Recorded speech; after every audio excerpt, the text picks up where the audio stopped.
Hey guys and girls, my name's Dan, welcome back to The Forge. In this episode of Trust Me, I'm a Blacksmith, I have finished Keith's deluxe hammer kit.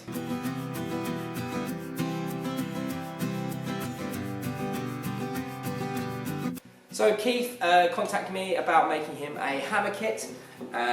Basically he wanted all the tools so he could make hammers at home or in his workshop or wherever he may be, and I have completed, well almost completed. I need to beeswax some stuff and just finish doing a bit of grinding. I haven't got one of my polishing mops, which is a bit irritating, so I haven't been able to just finish putting the handle on the fullers, but tongs are all done, basic forging's all done, and everything's come out quite nice. Very pleased with it indeed.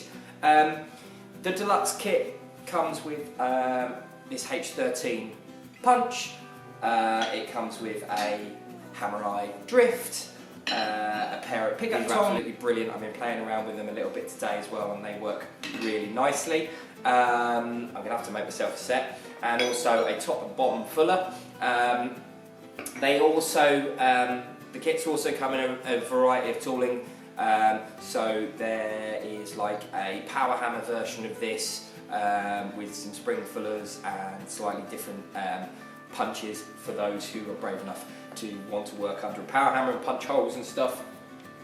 And then there's basically, you can buy just that bit, which would be a standard kit, which is just the tongs, the drift and the punch, and then also just those two items. I will be putting everything up on the website so that you have all the information you could possibly need very soon. Anyway, enough of that nonsense, watch the video. I'm going to be covering a little bit of tool profile and why it's important to have good tool profiles, and how the way that you make your tools and materials you make your tools out of, and your overall finish can affect the quality of the things you're making. So hopefully you enjoy this video.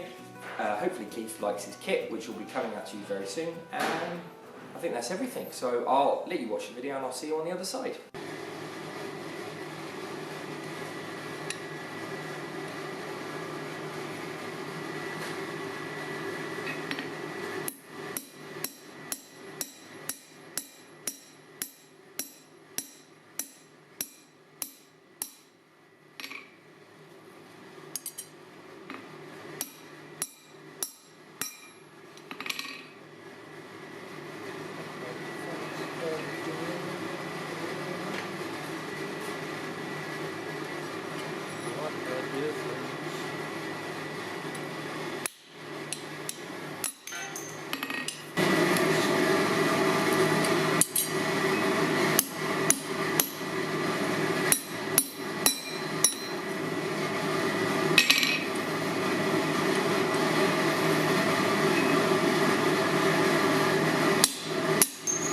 Okay, another example of good tool geometry can be found in drifts, and it's important to understand what's going on when you're drifting a hole using a drift like this. Now, I think that this bar is mild steel. I can't quite remember. It was in the drawer with all the other special metals, the magic metals, but I'm pretty sure it's just an EN8. It's nothing particularly hard, it's nothing particularly special, but it is what I'm making the rivets out of for these pickup tongs. Now, I have quite a small hinge plate on these tongs, and I want a fairly healthy rivet size to go through here, but I don't want to necessarily lose all the material that I've got round this hinge plate.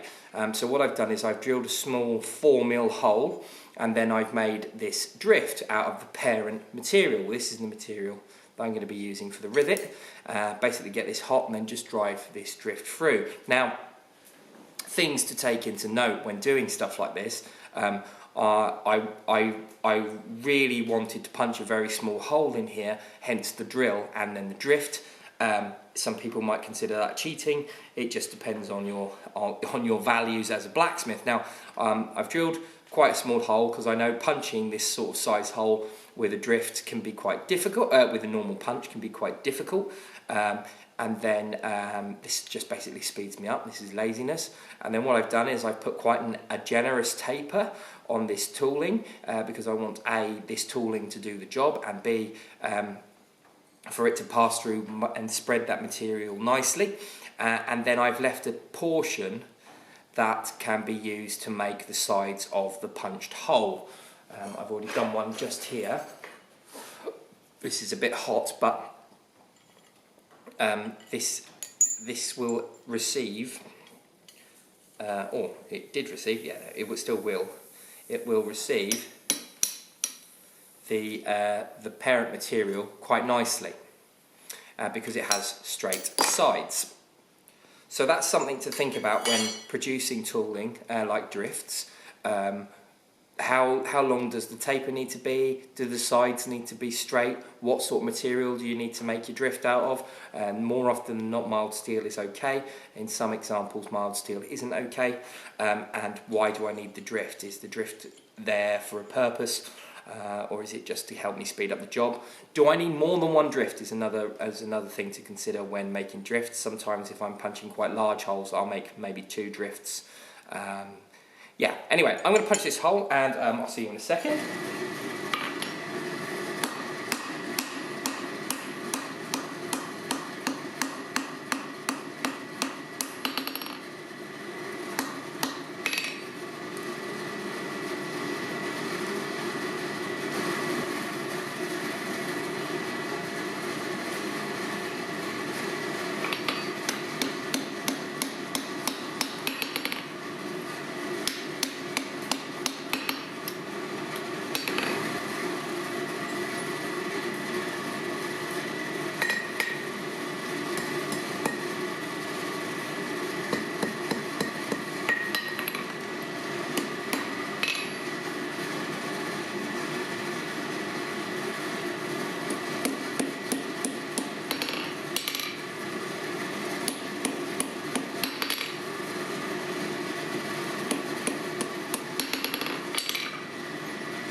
When designing a tool, think about the material you're going to use. I talked about using a mild steel drifter earlier, but tongs as well. Do they need to be made out of mild steel, or should they be made out of something slightly tougher like these? These are made out of forklift truck tine. I use these predominantly under the power hammer, and I find that higher carbon steels, or medium carbon steels at least, with a bit of chrome in them, last a little bit longer and they can be worked a little bit harder than say a mild steel pair of tongs. In the case of punches, this is again, I think this is a bit of truck spring, and this punch has been kicking around the workshop now for about 4 years. It's still going good. It's nice and hard. It does the job quite nicely. I've made hammers with this. I punch holes a lot with it. But I've got some D2 that I'm going to start making some hammers out of, just as a bit of an experiment. And I've made this H13 punch to do that job. The D2 is a lot tougher than the fork truck tine, and therefore something that's slightly more specialised is required. So does it need H13? Does it need, or does it just need to be a good quality steel? The same thing here with this hammer eye drift. This is getting a bit knackered now. There's some lumps starting to appear in the profile, but this is made out of forklift truck tine, which is fairly suitable for something that gets mullered quite quickly. So selecting the type of material that you're going to use to make your tooling out of is also something to think about when designing tools. Also, something else to think about when you're designing tools is what's going to happen in the stages of manufacture. When you punch a hammer eye, for example, what you want is your punch to leave a hole behind that's the same size as the starting size of whichever drift is going to go through. So, for example, When I punch a hole using this punch here for doing 16mm round holes, the drift that goes through, I'll just get it, the drift that goes through has a profile that matches this punch at some point up its length.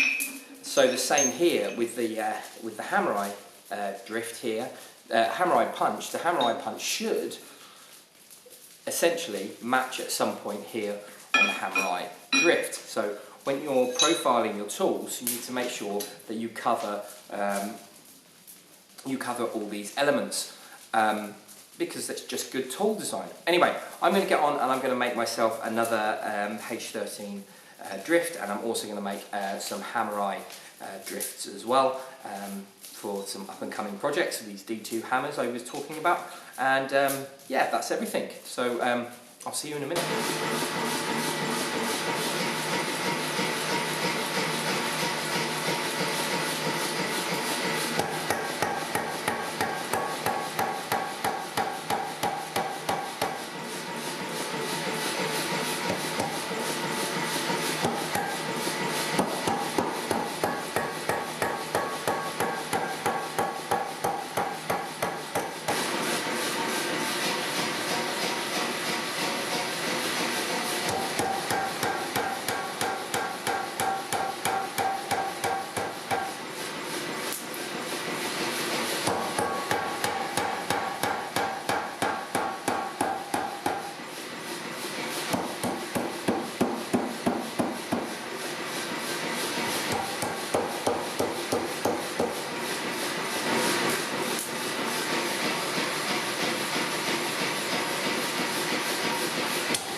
Okay, hopefully you enjoyed that video. It was a bit of a mishmash, but definitely making sure you've got the right material and setting your profiles so things, as they go through processes, match up.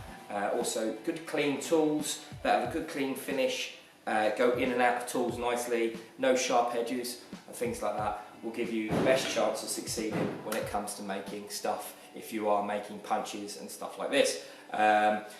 Another thing to remember is if you've got things that are coming into contact with hot material, if they've got marks in, they will transfer those marks onto your work. So just remember that. It's good practice to have everything nice and tidy and clean and looking really dapper if you can. Right, that's everything. So this is going to get sent out to Keith as soon as I've got a new scarf and mop for these, and I've got some other stuff to send out, some books and stuff, and they'll be coming out really soon, I promise. And then there'll be some videos coming of me making a collection of different hammers, some special hammers that I've had requests for.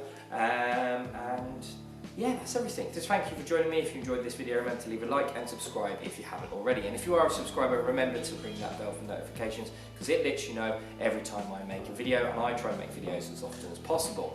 Check your comments down below, let me know what you thought of this video, things that are mentioned in this video, and that is everything. So thank you for joining me. I'll chuck a video up here to part 1, I will chuck a video down here up to part 2 of the hammer, the deluxe hammer kits. This is my Patreon, go and check that out please, and this is the button to subscribe. Thank you for joining me, see you later guys, bye bye.